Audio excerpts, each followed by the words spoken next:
मेरे गुनाह की ली तूने सजा, चाबुक की मार से कुछ ना दिया मैंने, कुछ ना दिया बदले में प्यार के। ये क्या किया तूने, क्यों ये किया, जान दे के तूने। परमेश्वर के धन्य नाम की महिमा हो। आराधनात्मक मनन की ओर आप सभी का बहुत ही विनम्रता के साथ स्वागत करता हूं। आइए आज के आराधनात्मक मनन के लिए हम पढ़ते हैं प्रकाशित वाक्य अध्याय 5 पद 6 और 9। तब मैंने उस सिंहासन और चारों प्राणियों और उन प्राचीनों के बीच में मानो एक वध किया हुआ मेमना खड़ा देखा। पद 9, वे ये नया गीत गाने लगे, तू इस पुस्तक के लेने और इसकी मुहरे खोलने के योग्य है, क्योंकि तूने वध होकर अपने लहू से हर एक कुल और भाषा और लोग और जाति में से परमेश्वर के लिए लोगों को मोल लिया है। कलीसिया की परिप्रेक्ष्य में प्रकाशित वाक्य की पुस्तक की ओर देखने पर हम निम्न पुस्तक को 4 विभागों में विभाजित कर सकते हैं। प्रकाशित वाक्य के प्रथम 3 अध्यायों में कलीसिया वर्तमान संसार में है। 4 से लेकर 19 तक के अध्यायों में कलीसिया स्वर्ग में मसीह के साथ है। 20वां अध्याय में कलीसिया पुनः वर्तमान संसार में मसीह के साथ 1000 वर्षीय शासन में है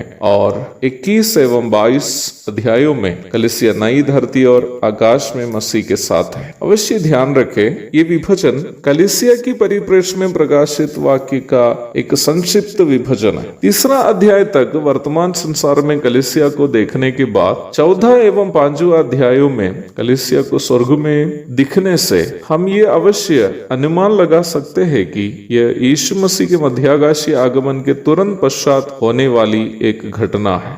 वहां हम कलीसिया स्वर्ग में आराधना करते हुए देखते हैं। प्रकाशित वाक्य के 6 से 19 तक के अध्यायों में जब कलीसिया स्वर्ग में मसीह के साथ है, वर्तमान संसार में होने वाला महासंकट काल का जिक्र किया गया है। कहने का तात्पर्य यह है कि 6 से 19 तक के अध्यायों में संसार में होने वाला महासंकट काल का जिक्र जब किया हुआ है तो परमेश्वर की कलीसिया स्वर्ग में आराधना कर रही है। कलीसिया किसकी आराधना कर रही है? वध किया हुआ मेमने का।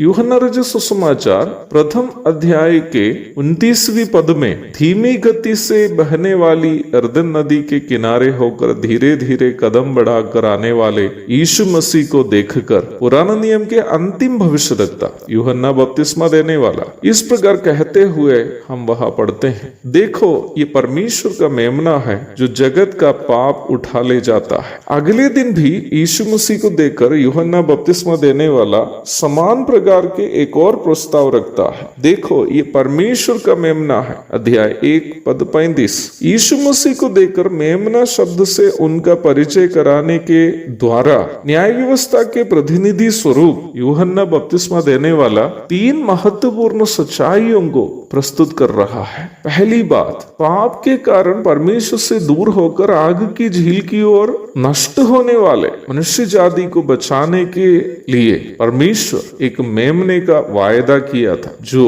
मनुष्य के बदले प्रायश्चित बलि हो जाए। यशायाह 53 की 6 और 7 भी साथ में पढ़िएगा।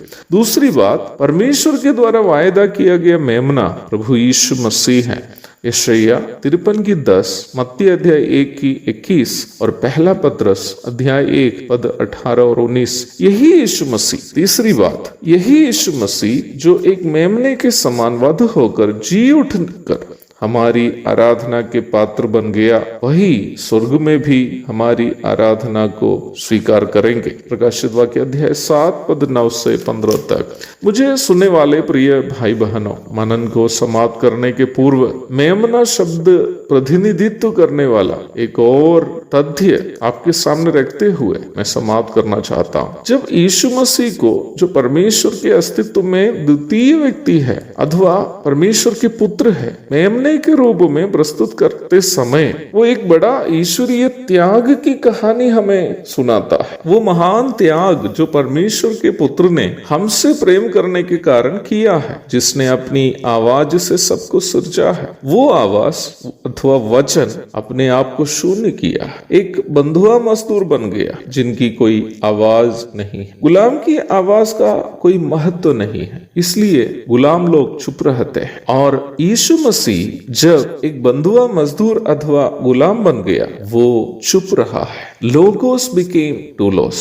लोगोस शब्द का अर्थ वचन है और डूलोस शब्द का अर्थ है बंधुआ मजदूर अथवा गुलाम। प्रभु यीशु मसीह जो लोगोस था, वचन था, वो डूलोस अथवा गुलाम बन गया। आदेश देने वाला आदेश सुनने वाले बन गया। सृष्टिकर्ता गुलाम बन गया। दंड देने वाला बलि पशु बन गया। प्रभु यीशु मसीह की आराधना हम जब करते हैं, वर्तमान धरती पर भी और स्वर्ग में भी, हमारे लिए याद करने की बात उनका त्याग ही है। उन्होंने हमारे लिए अपने आप को त्यागा, क्योंकि उन्होंने अपने आप को जितना प्रेम किया उससे अधिक हमसे प्रेम किया। आज उनकी आराधना के लिए प्रस्थान करने के पूर्व हम भी अपने आप से ये सवाल करें, क्या मैं जितना अपने आप से प्रेम करता उससे अधिक प्रभु से प्रेम करता है? क्या मैं अपने आप से जितना प्रेम करता, क्या उससे अधिक मैं यीशु मसीह से प्रेम करता हूँ? यदि आपका उत्तर, मेरा उत्तर हाँ है, तो निश्चय हमारी आराधना स्वर्ग के लिए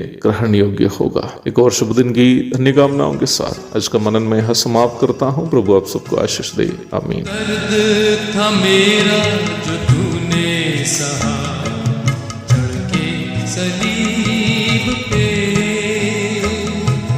कर्जा किया मेरा